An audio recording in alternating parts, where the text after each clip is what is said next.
What's up guys, Tommy Bowyer here from Movie Rewind, and today I'm going to be counting down the top 5 Doctor Who companions. So without further ado, let's get into it.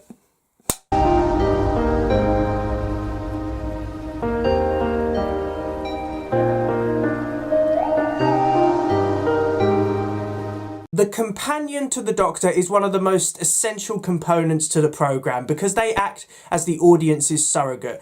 We see through them how we would see the Doctor's universe. And I have to say, over its 60-year history, Doctor Who has had some tremendous companions.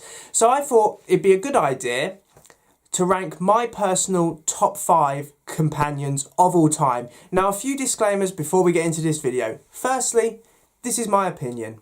I am biased, as is everyone, so please bear that in mind. Secondly, I only really know about the show from 2005 onwards. I haven't seen loads of the classic era, so it would just not be fair for me to include any companions on this list from the classic era because I don't really know them enough to give them a fair hearing. And thirdly, I'm going to be ranking these companions firstly based on their characterization, their acting ability, as well as the chemistry they share with their incarnation of the Doctor. So now that I've got all of that boring stuff out of the way, let's get on with the ranking. Now, the first companion I want to talk about is the latest companion, Ruby Sunday, portrayed by Millie Gibson, and the current companion to the 15th Doctor.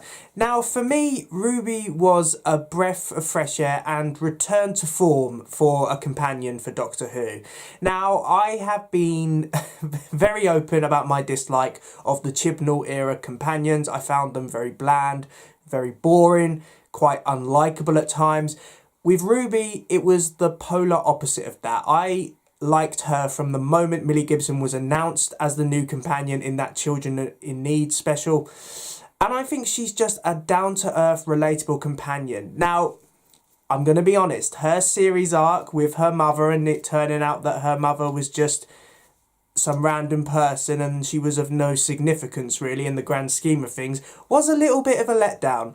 But that doesn't take away from Ruby as a character. I find her very relatable. I think she shares great on-screen chemistry with Ncuti Gatwa's 15th Doctor. If I had to pick a standout episode for Ruby, it would be 73 Yards because the Doctor is absent for the majority of that story, and I think Ruby is just some phenomenal performances from Gibson in that episode as Ruby. So Ruby, she was a breath of fresh air, a likeable, down-to-earth companion which the audience can relate to, and that's what I want to see from a Doctor Who companion. Next, we have Bill Potts, portrayed by Pearl Mackie, and the companion to the 12th Doctor. Now, I adore Bill. Bill is an underrated companion from an underrated series. Series 10 is really a strong series of Doctor Who. It's a hidden gem in the Capaldi era, which a lot of people gloss over, and I'm glad it's starting to get the recognition it deserves. And Bill is such a likeable companion. After Clara, you know, and all the Impossible Girl stuff and, you know, how she kind of became the Doctor's equal in many ways, it was great to see a companion which weren't really special, just one which was down to earth, and I really enjoy Bill. I think the main reason I enjoy Bill so much is her chemistry with the 12th Doctor. Mackie and Peter Capaldi have great on-screen chemistry together. I love the idea of this mentor and mentee kind of relationship. It's something which modern Who hasn't really done before, and I really enjoy it. Plus, Bill does have some good development as well. It's great to see her ask the right questions. She is the first companion in ages who actually asked questions which the audience are asking as well. She didn't act smarter than she was, but she was also someone who was prepared to stand up to the Doctor when she wanted to. Plus, her departure is heartbreaking. The fact that she was converted into a Cyberman, it was just such a heartbreaking exit for Bill, but that doesn't take away from the fact that I think Bill was an amazing character, a great companion to the 12th Doctor, and a really underrated one as well. Halfway through the list, and I have chosen Donna Noble, portrayed by Catherine Tate, and the companion to the 10th Doctor, as well as the 14th Doctor. Now, the main reason Donna works as a companion so well is because of the chemistry between David Tennant and Catherine Tate. They are amazing together. They were fantastic in Series 4. And honestly, when it was announced that they were returning for the 60th, I was a little worried because I thought, will they be able to kind of bring back that chemistry that they used to have, but they were the best part of the 60th anniversary specials, without a doubt. I think that Donna is a great character, very different to other 10th Doctor companions in the sense that there's no really any romantic chemistry whatsoever. Donna was very much the best friend of the 10th Doctor, and she was very shirty as well. She was prepared to stand up to the 10th Doctor and kind of say stuff that she didn't agree with him with. For me, one of her standout episodes is one of her earliest ones, The Fires of Pompeii. That great final act when she stands up to the 10th Doctor and says it's not right what he's doing. He needs to just save someone. I think that's a fantastic scene. And a lot of people, I remember, obviously, even though I was quite young, I remember around the time that Tate was cast, a lot of people said, well, she's a comedy actor. Can she actually bring that dramatic nature of acting which is needed for Doctor Who? But she blew it out of the park. Some of her scenes they'll bring you to tears. They really will, and that's just so much credit to Tate as an actor, and really made Donna one of the most memorable Doctor Who companions of all time. The runner-up is Amy Pond, portrayed by Karen Gillan, and the companion to the 11th Doctor. Now, I adored Amy Pond from the 11th hour until her final appearance in The Angels Take Manhattan. I think what it is about Amy is she's one of those companions who's in 3 series, and she gets a lot of development over those 3 series. In series 5, we really do see her as someone who's running away from her future. You know, she's nervous about getting married to Rory Williams, and she just wants to run away with the Doctor and kind of relive her childhood, just kind of be that child, just having adventures. By series 6, we see that she's becoming more settled. Obviously, she gives birth to River Song, even though she doesn't get to raise her herself. And then by series 7, we really do see that she started to settle down, and she's kind of ready to leave the Doctor and the TARDIS life behind.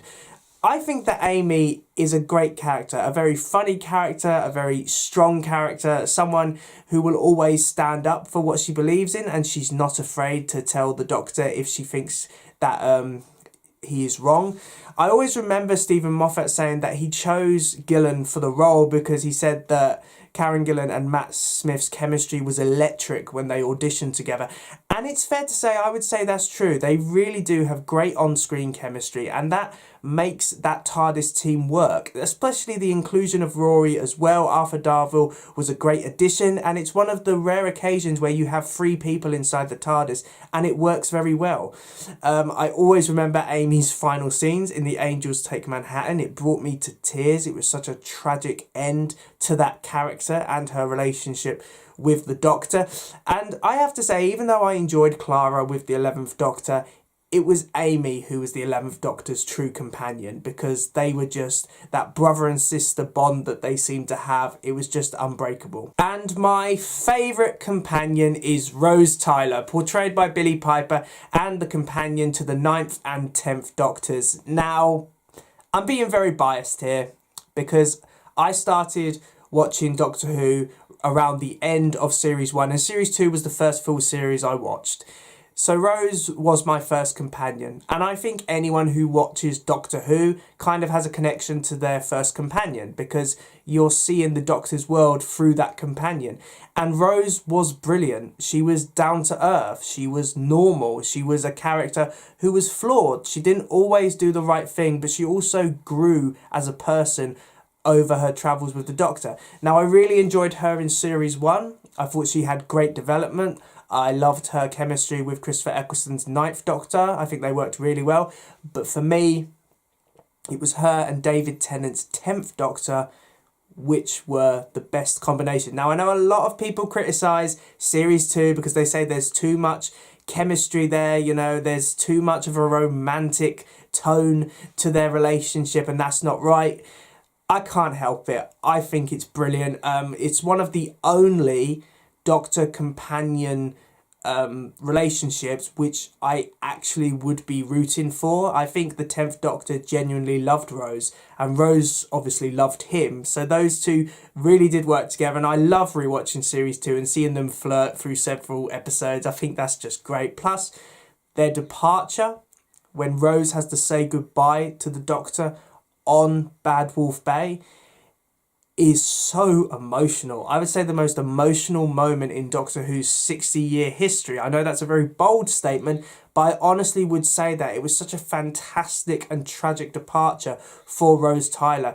And Billie Piper, as the first companion of the modern era, she deserved a memorable exit, and they really did give her one. For me, Rose just hasn't been beat in terms of her character development, in terms of her relationship and chemistry with the Doctors she was with, and in terms of Billie Piper's performances. She was phenomenal. She knocked it out of the park in so many episodes. So I don't think, for me personally, they're ever going to get better than Rose Tyler. So thanks for watching, guys. I really do hope you enjoyed this video. Please remember to like, comment and subscribe in order to receive great and maybe even improved quality content in the future. And please remember to comment down below what your favourite companions are. As I said, we're all very biased. It's all down to personal preferences. So I'd really like to hear what you guys think and what companions you think are underrated or overrated for that matter. So anyway, I hope you're having a good day and I will see you in another one.